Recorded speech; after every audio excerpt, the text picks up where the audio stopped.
Hello friends, नमस्कार। मैं हूं पवन कुमार और आप देख रहे हैं यूट्यूब चैनल क्रिएटिव एजुकेशन। दिसंबर महीने के करंट अफेयर्स से रिलेटेड ये पार्ट 2 है। इंपॉर्टेंट क्वेश्चंस हैं, तो आइए शुरुआत करते हैं।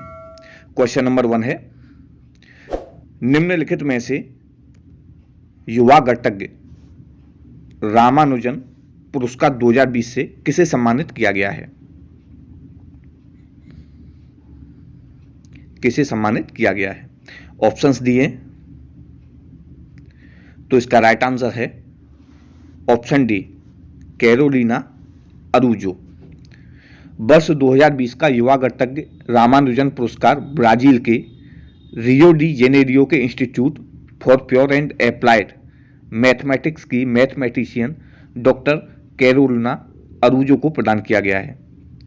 उनका कार्यक्षेत्र बीरेशनल ज्यामिति पर केंद्रित है, जिसका उद्देश्य एलजेब्रा प्रकारों की संरचना को वर्गीकृत करना, क्लासिफाई करना और उनका वर्णन करना है। तो राइट आंसर है ऑप्शन डी, कैरोलिना अरूजो। इनको गणितज्ञ रामानुजन पुरस्कार 2020 से सम्मानित किया गया है। क्वेश्चन नंबर 2 है, आईसीसी द्वारा जारी वनडे इंटरनेशनल यानी ओडीआई बल्लेबाजों की सूची में शीर्ष स्थान पर कौन रहा है? तो इसका राइट आंसर है ऑप्शन ए, विराट कोहली। भारतीय कप्तान विराट कोहली वनडे इंटरनेशनल में शीर्ष स्थान पर बने हुए हैं। इस सूची में दूसरे स्थान पर कौन है? रोहित शर्मा। ये पहली पोजीशन पर है, दूसरी पर रोहित शर्मा, ठीक है। और तीसरे पर कौन है? तीसरे स्थान पर है बाबर आजम।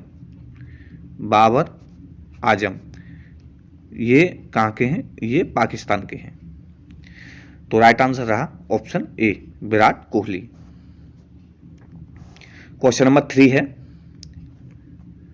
केंद्रीय मंत्री नितिन गडकरी ने किस राज्य में कोइलवर पुल का उद्घाटन किया है? तो इसका राइट आंसर है ऑप्शन डी, बिहार। बिहार के आरा को पटना से जोड़ने वाले कोइलवर पुल के समानांतर सोन नदी पर बन रहे 6 लेन के पुल पर 10 दिसंबर से वाहन दौड़ने लगे हैं।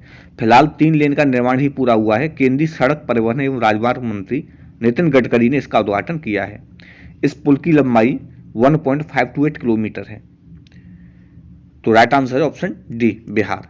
कहां से? बिहार के आरा को पटना से जोड़ता है, यानी बिहार में जो आरा है उसको किससे जोड़ता है? पटना से जोड़ता है। क्वेश्चन नंबर 4 है, हाल ही में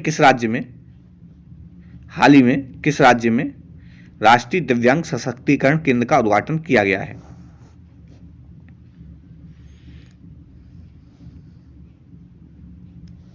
राष्ट्रीय दिव्यांग सशक्तिकरण केंद्र का उद्घाटन किया गया है। तो इसका राइट आंसर है ऑप्शन डी, तेलंगाना।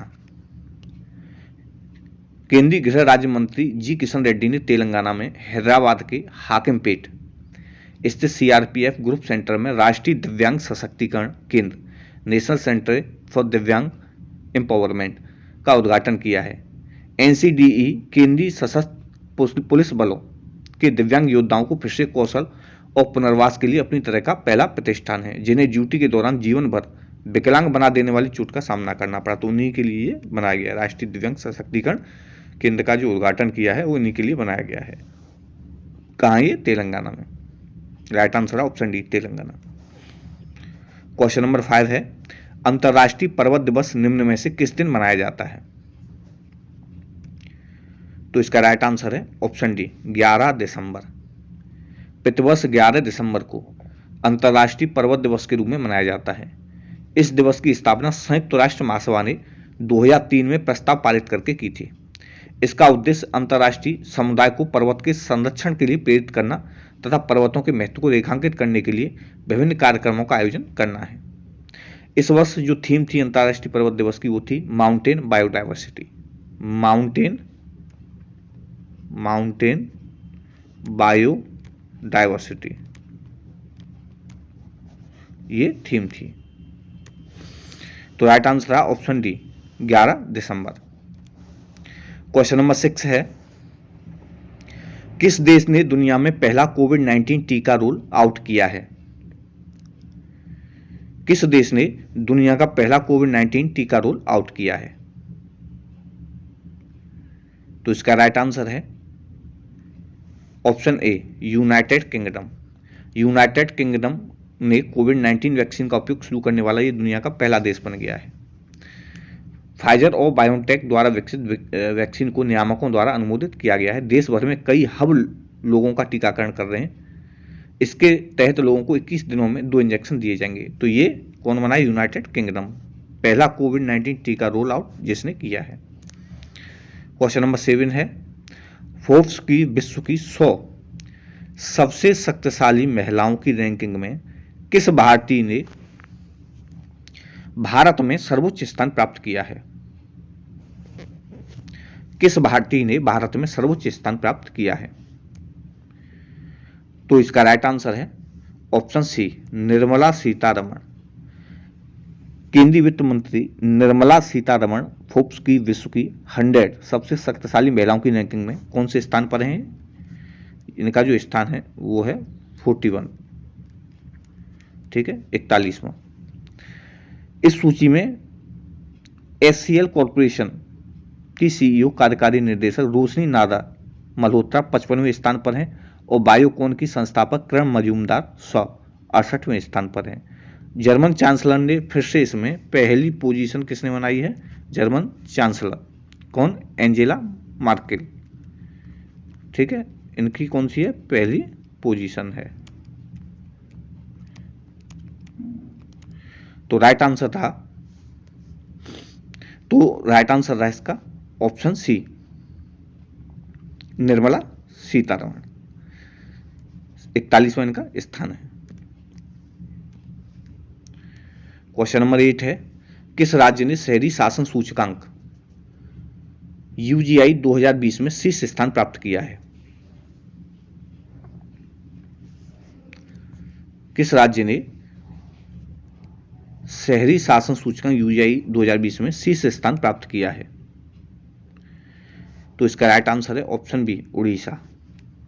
शहरी शासन सूचकांक यूजीआई 2020 को मुंबई स्थित गैर लाभकारी संगठन प्रजा फाउंडेशन ने जारी किया है। किसने? प्रजा फाउंडेशन ने इसको जारी किया है। इस सूचकांक के अनुसार इस सूचकांक में उड़ीसा के बाद महाराष्ट्र और छत्तीसगढ़ का स्थान है। इस अध्ययन में 28 राज्यों और दिल्ली के एनसीटी में 40 शहरों में शहरी प्रशासन सुधारों का आकलन किया गया है। तो राइट आंसर है option B Orissa. Question number 9 है, गूगल इंडिया के अनुसार इस वर्ष गूगल पर सबसे अधिक खोजे गए व्यक्ति कौन हैं?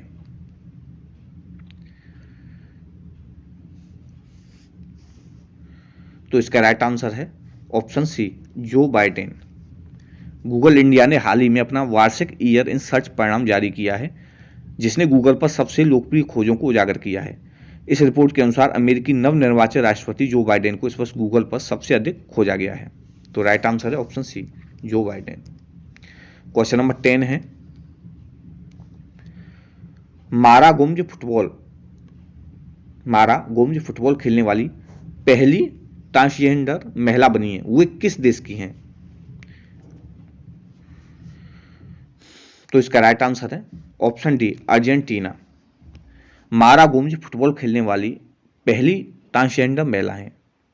He is the first transgender lady. Way Argentina की हैं। महत्वपूर्ण तथ्य, विश्व भर में फुटबॉल खेलों का जो आयोजन है वो किसके द्वारा किया जाता है? वो किया जाता है फीफा के द्वारा। किसके द्वारा? फीफा के द्वारा खेलों का आयोजन किया जाता है। और फीफा का फुल फॉर्म क्या है? Federation international D football association. इसकी स्थापना कब हुई थी? 21 मई 2004 को हुई थी और इसका मुख्यालय कहाँ है? ज्यूरिक में है। और इसके जो अध्यक्ष हैं वो हैं जियानी एंटेफिनो। तो राइट आंसर रहा ऑप्शन डी अर्जेंटीना।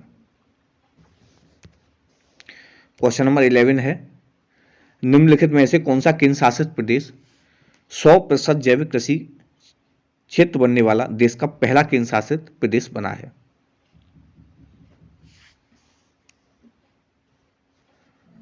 तो इसका राइट आंसर है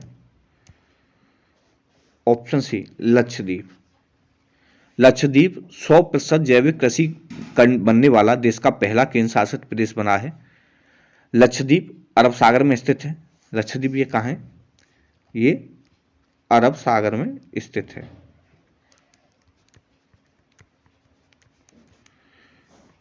इसकी स्थापना कब हुई थी? 1 नवंबर 1956 को हुई थी।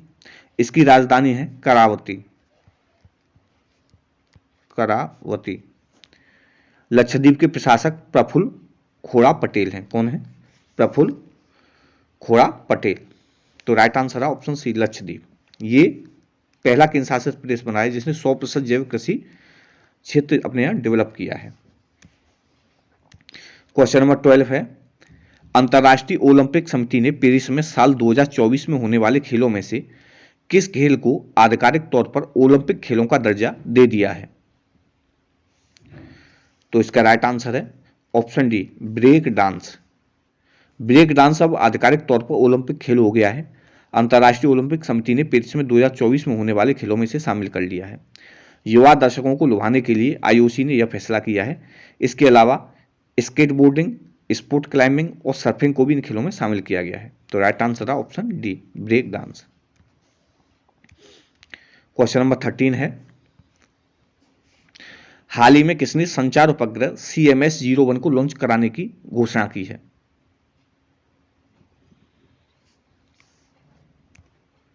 तो इसका राइट आंसर है ऑप्शन बी, इसरो। भारतीय अंतरिक्ष अनुसंधान संगठन, इंडियन स्पेस रिसर्च ऑर्गेनाइजेशन ने PSLV-CSO के द्वारा संचार उपग्रह CMS-01 को लॉन्च करने की घोषणा की है। यह भारत का 42वां संचार उपग्रह है और इसे 17 दिसंबर 2020 को लॉन्च किया जा चुका है। CMS-01 भारत का 42वां संचार उपग्रह है। यह उपग्रह फ्रीक्वेंसी स्पेक्ट्रम के एक्सटेंडेड सी बैंड में सेवाएं प्रदान करता है। तो राइट आंसर है option B, ISRO. Next question है, ग्लोबल पावर सिटी इंडेक्स 2020 में शीर्ष स्थान पर कौन सा शहर रहा है? तो इसका राइट आंसर है ऑप्शन ए, लंदन। लंदन लगातार 9वें वर्ष, ठीक है, दुनिया के सबसे आकर्षक शहरों की रैंकिंग में पहले नंबर पर है। इसकी जो पोजीशन है वो कौन सी है? फर्स्ट पोजीशन है। ग्लोबल पावर सिटी इंडेक्स में लंदन को ये जगह मिली है और ये रेटिंग इस पर आधारित होती है कि कोई शहर लोगों और ग्लोबल बिजनेस को कितना आकर्षित करता है। लंदन इस साल न्यूयॉर्क को पीछे छोड़कर आगे निकल गया है। न्यूयॉर्क दूसरे नंबर, टोक्यो तीसरे और पेरिस चौथे नंबर पर। तो राइट आंसर है option A, London. Question number 15 है, Time business of the year के पुरस्कार से किसे सम्मानित किया गया है? Time business of the year. तो इसका राइट आंसर है Eric Yuan. Eric Yuan. Conferencing platform Zoom के CEO एरिक युआन को टाइम के business person of the year चुना गया है। Time business of the year किसको? एरिक युआन को चुना गया है। दक्षिण कोरियाई पॉप बैंड BTS को टाइम के एंटरटेनर ऑफ द ईयर और अमेरिकी बास्केटबॉल खिलाड़ी लेब्रॉन जेम्स को एथलीट ऑफ द ईयर चुना गया है। तो time business person of the year किसे चुना गया है? सिंपल सा क्वेश्चन है, एरिक युआन को चुना गया है। क्वेश्चन नंबर 16 है, दुनिया में सबसे अधिक बोली जाने वाली भाषा निम्न में से कौन सी बनी है? तो इसका राइट आंसर है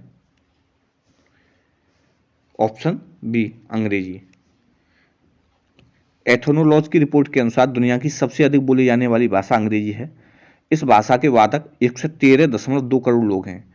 दूसरे स्थान पर चीनी मैंडरिन है। जिसको मंदारिन भी बोलते हैं। इसको बोलने वाली विश्व भर में 111.7 करोड़ लोग हैं। तीसरे स्थान पर हिंदी भाषा है, इसे बोलने वाले 61.5 करोड़ लोग हैं। यानी पहले स्थान पर कौन सी है, पहली पोजीशन अंग्रेजी की है, दूसरी जो पोजीशन है सेकंड पोजीशन वो है चीनी भाषा मंदारिन, ठीक है, और जो तीसरी पोजीशन है वो है हिंदी। तो राइट आंसर है ऑप्शन बी अंग्रेजी। क्वेश्चन नंबर 17 है, खुद कमाओ घर चलाओ योजना की शुरुआत किसने की है?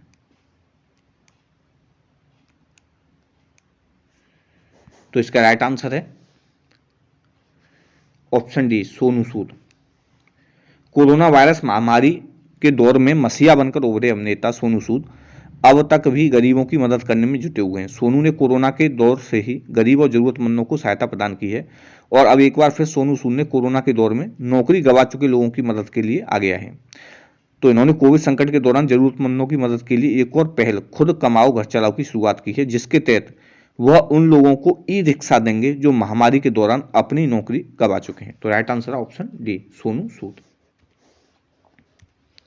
क्वेश्चन नंबर 18 है, खेल मंत्री किरण रिजिजू ने संन्यास ले चुके खिलाड़ियों को रोजगार मुहैया कराने के लिए कितने खेलो इंडिया केंद्र खोलेगी, या कितने खेलो इंडिया केंद्र खोलने की बात कही है? कितने खेलो इंडिया केंद्र खोलने की बात कही है? तो इसका राइट आंसर है ऑप्शन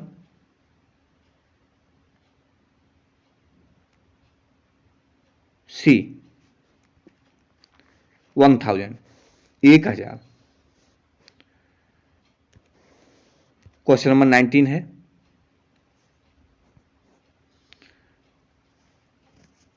संसद हमले की 19वीं वर्षी पर द शौर्य अनबाउंड पुस्तक लॉन्च हुई है, इसके लेखक कौन है? तो इसका राइट आंसर है ऑप्शन बी एम दिनाकरन। संसद हमले की 19वीं बरसी पर द शौर्य अनबाउंड पुस्तक लॉन्च हुई है और इसके जो लेखक हैं वो हैं नीतू एवं बी एम दिनाकरन। लोकसभा अध्यक्ष ओम बिरला ने इस पुस्तक का अनावरण किया है। इस पुस्तक के अंग्रेजी संस्करण का शीर्षक द शौर्य अनबाउंड और हिंदी संस्करण का नाम समुद्र समावे बुंद में है। तो राइट आंसर रहा ऑप्शन बी एम दिनाकरन। 19वीं बरसी पर यह द शौर्य अनबाउंड पुस्तक लॉन्च हुई है। क्वेश्चन नंबर 20 है, अबू धाबी ग्रैंड प्रिक्स 2020 का खिताब किसने जीता है?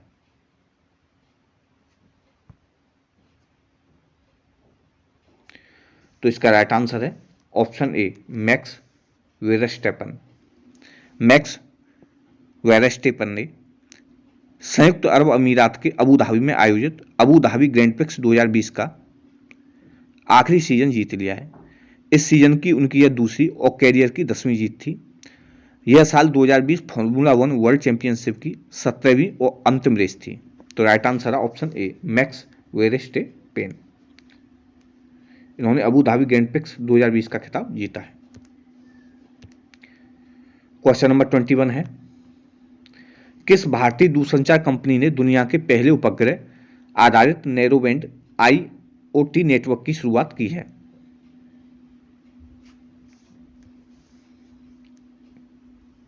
उपग्रह आधारित नैरोबैंड। तो राइट आंसर था ऑप्शन ए BSNL ने machine connectivity solution company Skylotech India के साथ मिलकर भारत में एक उपग्रह आधारित नैरोबैंड IoT नेटवर्क लॉन्च किया है। यह सॉल्यूशन BSNL के सैटेलाइट ग्राउंड इंफ्रास्ट्रक्चर से कनेक्ट किया जाएगा। तो राइट आंसर है option A BSNL। Question number 22, हाल ही में किस राज्य सरकार ने सभी सरकारी मदरसों और संस्कृत स्कूलों को बंद करने के प्रस्ताव को मंजूरी दे दी है? सभी सरकारी मदरसों और संस्कृत स्कूलों को। तो इसका राइट आंसर है ऑप्शन सी असम कैबिनेट ने सभी सरकारी मदरसों और संस्कृत स्कूलों को बंद करने के लिए अपनी मंजूरी दे दी है और इस सिलसिले में राज्य विधानसभा के आगामी शीतकालीन सत्र में एक विधेयक पेश किया जाएगा। असम के शिक्षा मंत्री कौन है? हेमंता बिस्वा शर्मा ने 610 सरकारी मदरसे और इन पर खर्च होने वाली धनराशि 260 करोड़ रुपए इनको रोकने की बात कही है। तो राइट आंसर है option C, Assam. Question number 23 है, अयोध्या में राम मंदिर निर्माण कार्य की समीक्षा एवं सिफारिशों के लिए गठित 8 सदस्यीय समिति के अध्यक्ष कौन है? तो इसका राइट आंसर है option A, BS. Raju. Ram Mandir निर्माण समिति ने आईआईटी दिल्ली के पूर्व निदेशक वी.एस. राजू की अध्यक्षता में देश के शीर्ष इंजीनियर और निर्माण विशेषज्ञों की 8 सदस्यीय समिति का गठन किया है, जो मंदिर की नींव से जुड़े कार्यों की निगरानी करेंगे। तो राइट आंसर है ऑप्शन ए, वी.एस. राजू। क्वेश्चन नंबर 24 है, नीति आयोग ने हाल ही में सार्वजनिक स्वास्थ्य निगरानी के लिए किस नाम से श्वेत पत्र जारी किया है? तो इसका राइट आंसर है ऑप्शन ए, विजन 2035। नीति आयोग ने भारत में जन स्वास्थ्य निगरानी के बारे में श्वेत पत्र विजन 2035 जारी किया है। इसमें 3 स्तरीय सार्वजनिक स्वास्थ्य प्रणाली की आयुष्मान भारत के साथ समन्वित करके जन स्वास्थ्य निगरानी को लेकर भारत की परिकल्पना को प्रस्तुत किया गया है। इसमें देश भर में विशेषज्ञ सेवाओं और प्रयोगशालाओं की क्षमता बढ़ाने की बात कही गई है। तो राइट आंसर है ऑप्शन ए, विजन 2035। सार्वजनिक स्वास्थ्य निगरानी के लिए एक श्वेत पत्र जारी किया है। क्वेश्चन नंबर 25 है, द प्रेसिडेंशियल ईयर्स, जिसे हाल ही में खबरों में देखा गया था, किस भारतीय राष्ट्रपति का संस्मरण है? तो इसका राइट आंसर है option B, Pranab Mukherjee.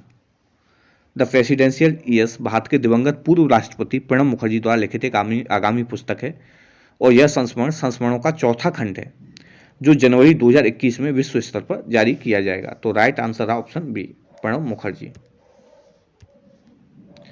Question number 26 है, किस देश के प्रधानमंत्री ने गणतंत्र दिवस 26 जनवरी 2021 समारोह में मुख्य अतिथि होंगे? तो इसका राइट आंसर है ऑप्शन डी, ब्रिटेन। ब्रिटेन के प्रधानमंत्री कौन है? बोरिस जॉनसन गणतंत्र दिवस समारोह में मुख्य अतिथि होंगे। बोरिस जॉनसन ने भारत की तरफ से भेजा गया निमंत्रण स्वीकार कर लिया है।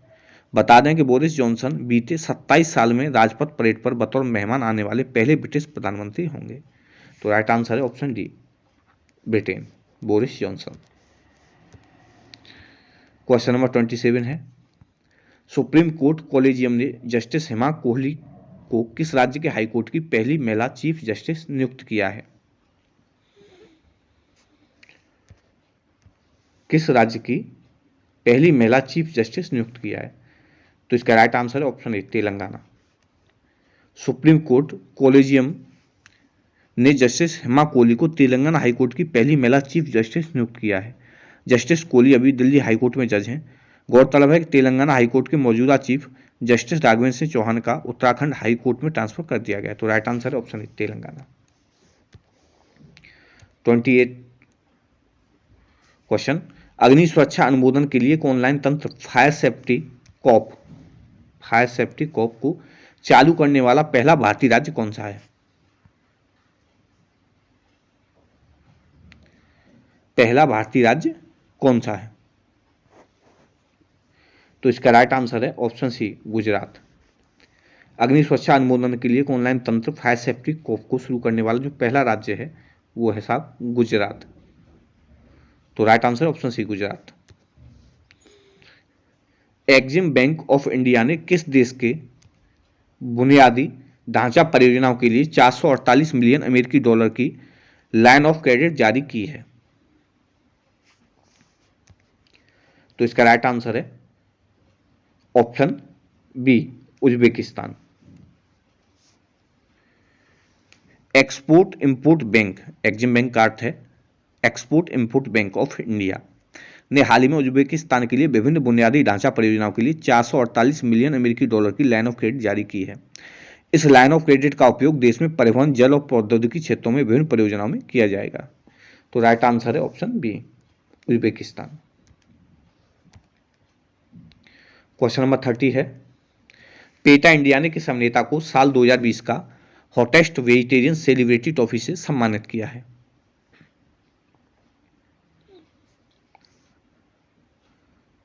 तो इसका राइट आंसर है option D, Sonu Sood. People for the ethical treatment of people PETA ने एक्टर सोनू सूद और एक्ट्रेस श्रद्धा कपूर को 2020 में इंडिया का हॉटेस्ट वेजिटेरियन घोषित किया है। सोनू सूद पेटा के pro vegetarian print India campaign में शामिल हुए थे। तो राइट आंसर है option D, Sonu Sood. Question number 31 है, सरकार ने जेवर एयरपोर्ट का नाम बदलकर क्या रखने को मंजूरी दी है?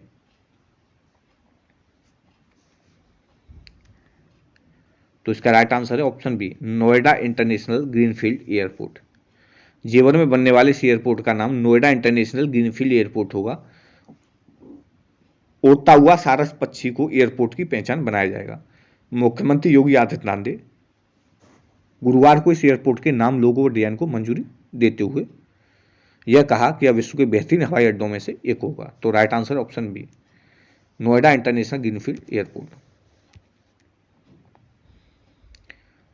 चांग-ई 5 यान चंद्रमा की सतह से पत्थर और मिट्टी के नमूने लेकर पृथ्वी पर लौट आया है। यह किस देश से संबंधित है? तो इसका राइट आंसर है ऑप्शन बी, चीन। चांग-ई 5 के 4 में से 2 मॉड्यूल 1 दिसंबर को चंद्रमा की सतह पर पहुंचे थे और उन्होंने सतह से खुदाई करके करीब 2 किलोग्राम नमूने एकत्रित किए। चीन का चंद्रयान चांद की सतह से चट्टानों मलबे के नमूने लेकर धरती पर लौट आया है। तो राइट आंसर है ऑप्शन बी, चीन। क्वेश्चन नंबर 33 है, इंडिया पोस्ट पेमेंट्स बैंक द्वारा शुरू किए गए डिजिटल भुगतान एप्लीकेशन का नाम क्या है? तो इसका राइट आंसर है ऑप्शन ए, डाक पे। इंडिया पोस्ट पेमेंट्स बैंक ने डाक विभाग के साथ मिलकर पूरे भारत के आखिरी कोने तक डिजिटल वित्तीय सेवाएं प्रदान करने के प्रयास में 15 दिसंबर 2020 को डाक पे नामक एक डिजिटल पेमेंट एप्लीकेशन लॉन्च किया है। इस ऐप को केंद्रीय संचार, इलेक्ट्रॉनिक्स और सूचना प्रौद्योगिकी और कानूनी और न्याय मंत्री रविशंकर प्रसाद ने लॉन्च किया है। तो इसका राइट आंसर है ऑप्शन ए, डाक पे। क्वेश्चन नंबर 34 है, किस राज्य में दुनिया के सबसे बड़े हाइब्रिड नवीकरणीय ऊर्जा पार्क का शिलान्यास किया गया है? तो इसका राइट आंसर है ऑप्शन डी, गुजरात। प्रधानमंत्री नरेंद्र मोदी ने गुजरात के कच्छ जिले में 30,000 मेगावाट क्षमता वाले हाइब्रिड नवीकरणीय ऊर्जा पार्क की आधारशिला रखी है। यह दुनिया का अपनी तरह का सबसे बड़ा नवीकरणीय ऊर्जा पार्क होगा। तो राइट आंसर है option D, Gujarat. Question number 35 है, यूएनडीपी द्वारा जारी मानव विकास सूचकांक 2020 में भारत को कौन सा स्थान मिला है? तो इसका राइट आंसर है ऑप्शन बी, 131वां। संयुक्त राष्ट्र विकास कार्यक्रम द्वारा जारी एक रिपोर्ट के अनुसार साल 2020 के मानव विकास सूचकांक ह्यूमन डेवलपमेंट इंडेक्स में भारत को 189 देशों में से, ये टोटल कंट्रीज कितने थे? 189, 189, और भारत का जो स्थान है वो कौन सा? 131वां स्थान है मिला है। पिछली साल का जो स्थान था वो कौन सा था? 129वें पायदान पर था। अब भारत 2 पायदान नीचे खिसक गया है। तो राइट आंसर है ऑप्शन बी, 131वां। क्वेश्चन नंबर 36 है, अमेरिका ने किस देश को करेंसी मैनिपुलेटर्स यानी मुद्रा में हेरफेर करने वाले देशों की निगरानी सूची में डाल दिया है? तो इसका राइट आंसर है ऑप्शन ए, भारत। इस निगरानी सूची में भारत, चीन, ताइवान के अलावा जापान, दक्षिण Korea, Germany, Italy, Singapore, Thailand और मलेशिया भी शामिल हैं। अमेरिका ने वियतनाम और स्विट्जरलैंड को पहले से ही करेंसी मैनिपुलेटर्स की श्रेणी में रखा है। अब भारत भी इसमें शामिल हो गया है, मतलब इस सूची में उसको भारत को भी डाल दिया है। क्वेश्चन नंबर 37 है, 2030 एशियाई खेलों की मेजबानी कौन सा देश करेगा? 2030 एशियाई खेलों की मेजबानी कौन सा देश करेगा? तो इसका राइट आंसर है ऑप्शन सी, दोहा। कतर की राजधानी दोहा में 2030 में होने वाले एशियन गेम्स की मेजबानी होगी। इसके 4 साल बाद 2034 में खेलों का आयोजन रियाद में किया जाएगा। यानी 2030 में दोहा में इसका आयोजन होगा, उसके बाद 2034 में रियाद में इनका आयोजन किया जाएगा। इन दोनों प्रतिद्वंदी देशों के बीच करार के बाद बुधवार को यह फैसला किया गया। दोहा ने 2030 एशियाई खेलों की मेजबानी की दौड़ में रियाद को पीछे छोड़ दिया। तो राइट आंसर है ऑप्शन सी, दोहा। क्वेश्चन नंबर 38 है, हाल ही में किसने लाइव स्ट्रीमिंग ऐप पेरिस्कोप को बंद करने का निर्णय लिया है?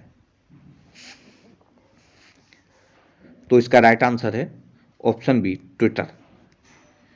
माइक्रो ब्लॉगिंग ऐप ट्विटर ने अपनी एक ऐप को बंद करने की घोषणा की है। अब आप ट्विटर द्वारा संचालित लाइव स्ट्रीमिंग वीडियो का मजा नहीं ले पाएंगे। कंपनी ने अपने पेरिस्कोप ऐप को अगले साल मार्च तक बंद करने की घोषणा की है। तो राइट आंसर है option B, Twitter. Next question है, नेहरू जियोलॉजिकल पार्क ने आईएसओ सर्टिफिकेशन प्राप्त किया है, ये किस राज्य में है? तो इसका राइट आंसर है ऑप्शन सी, तेलंगाना। तेलंगाना के नेहरू जियोलॉजिकल पार्क ने आईएसओ सर्टिफिकेशन प्राप्त किया है और यह आईएसओ सर्टिफिकेशन प्राप्त करने वाला देश का पहला पार्क बन गया है। बात करते हैं तेलंगाना की, तो यहाँ के मुख्यमंत्री कौन है? चंद्रशेखर राव। और इसकी कितनी राजधानियां? 3 राजधानियां हैं। तो राइट आंसर है ऑप्शन सी, तेलंगाना। फोर्ब्स द्वारा जारी सबसे अधिक कमाई करने वाली सेलिब्रिटीज में सबसे प्रथम स्थान किसका है? तो इसका राइट आंसर है ऑप्शन बी, काइली जेनर। ये फोर्ब्स की लिस्ट में पहला स्थान प्राप्त करने वाली महिला है। दूसरे पर केन्या वेस्ट, तीसरे पर रोजर फेडरर और चौथे पर क्रिस्टियानो रोनाल्डो, पांचवें पर लियोनेल मेसी हैं। तो जो प्रथम स्थान वो किसका है? Kylie Jenner. क्वेश्चन नंबर 41 है, हाल ही में किस देश को अगले 2 ओलंपिक या अगले 2 साल के लिए किसी भी विश्व चैंपियनशिप में अपने नाम, ध्वज और राष्ट्रगान का उपयोग करने से प्रतिबंधित कर दिया गया है? तो इसका राइट आंसर है ऑप्शन सी, रसिया। रूस को अगले 2 ओलंपिक, ग्रीष्म और शीतकालीन या अगले 2 साल के लिए किसी भी विश्व चैंपियनशिप में अपने नाम, ध्वज और राष्ट्रगान का उपयोग करने से प्रतिबंधित कर दिया गया है। खेल पंचांग ने रूस को अगले 2 साल के लिए किसी भी खेल प्रतियोगिताओं की मेजबानी का दावा करने से भी प्रतिबंधित कर दिया है। वर्ल्ड एंटी डोपिंग एजेंसी वाडा ने 4 साल के प्रतिबंध की पेशकश की थी, लेकिन रूस को इसकी अपेक्षा कम सजा मिली है। तो राइट आंसर है ऑप्शन सी, रसिया।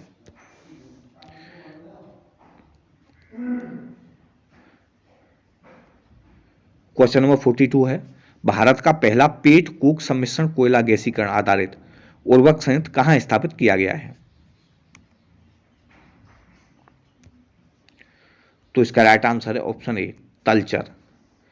ओडिशा के तालचेर उर्वरक संयंत्र को यूरिया और अमोनिया के उत्पादन के लिए कोयला गैसीकरण इकाई शुरू करने का अनुबंध देने का निर्णय लिया गया है।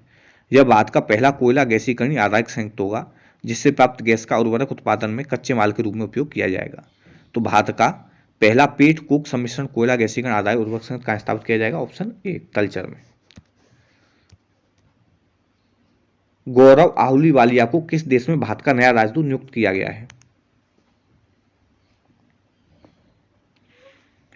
तो इसका राइट आंसर है ऑप्शन सी, अल्जीरिया। श्री गौरव आहलूवालिया 2005 बैच के भारतीय विदेश सेवा के अधिकारी हैं। वर्तमान में भारतीय उच्चायुक्त इस्लामाबाद में उप उच्चायुक्त को पीपुल्स डेमोक्रेटिक रिपब्लिक अल्जीरिया में भारत के अगले राजदूत के रूप में इनको नियुक्त किया गया है। तो राइट आंसर है option C, Algeria. Question number 44 है, निम्नलिखित में से कौन सा देश 2021 में होने वाली G7 बैठक की अध्यक्षता करेगा?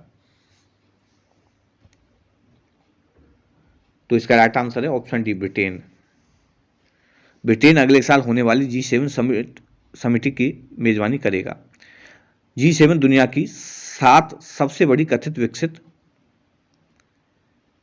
और उन्नत अर्थव्यवस्था वाले देशों का समूह है। यानी इसमें 7 कंट्रीज हैं जिसमें मोस्ट डेवलप्ड कंट्री शामिल हैं, जैसे Canada, France, Germany, Italy, Japan, Britain और अमेरिका। कौन कौन से हैं? Canada, France, Germany, Italy, Japan, Britain और अमेरिका। इसे ग्रुप ऑफ 7 कंट्रीज भी कहते हैं। तो right answer option D, Britain. Bihar का पहला गिलास ब्रिज किस स्थान पर बनाया गया है? चीन की तर्ज पर ही इसे बनाया गया है। तो राइट आंसर है ऑप्शन सी राजगीर। बिहार के नालंदा जिले के राजगीर में पूर्वोत्तर भारत का पहला ग्लास ब्रिज बनकर तैयार हो गया है। ग्लास ब्रिज बनने के बाद अब राज्य में और भी ज्यादा देशी विदेशी पर्यटक आएंगे। चीन के होंगजू प्रांत में बने 120 मीटर ऊंचे कांच के पुल की तर्ज पर इस ग्लास ब्रिज को बनाया गया है। तो राइट आंसर है option C Rajgir. Question number 46 है, खेल मंत्रालय ने हाल ही में किसे औपचारिक रूप से प्रतिस्पर्धी खेल के रूप में मान्यता दी है?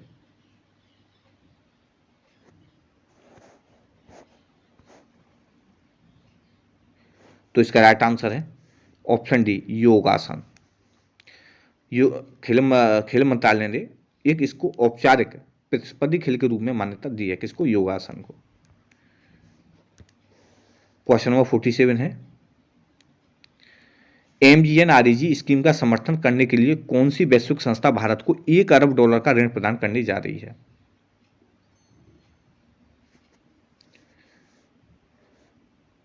तो इसका राइट आंसर है ऑप्शन ए NDB। भारत सरकार और न्यू डेवलपमेंट बैंक ने $1 अरब के ऋण समझौते पर हस्ताक्षर की हैं। इस ऋण का उद्देश्य MNREG योजना के माध्यम से आत्मनिर्भर भारत अभियान को सहायता प्रदान करना है। इससे ग्रामीण मांग को प्रोत्साहन मिलेगा और आर्थिक गतिविधि और रोजगार सृजन को भी इससे बढ़ावा मिलेगा। तो कौन है? New development bank. ये $1 अरब का ऋण प्रदान करने जा रही है भारत को।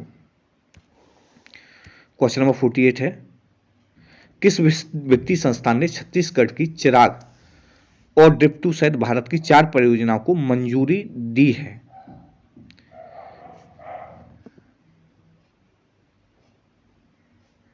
तो इसका राइट आंसर है ऑप्शन सी विश्व बैंक। ये जो मंजूरी दी है चिराग और डिप्टू सहित भारत की 4 परियोजनाओं को जो मंजूरी दी है, ये किसने दी है? विश्व बैंक ने दी है। तो राइट आंसर है ऑप्शन सी विश्व बैंक। तो दोस्तों ये थे इंपॉर्टेंट क्वेश्चंस। दिसंबर महीने के करंट अफेयर का भाग 2 था।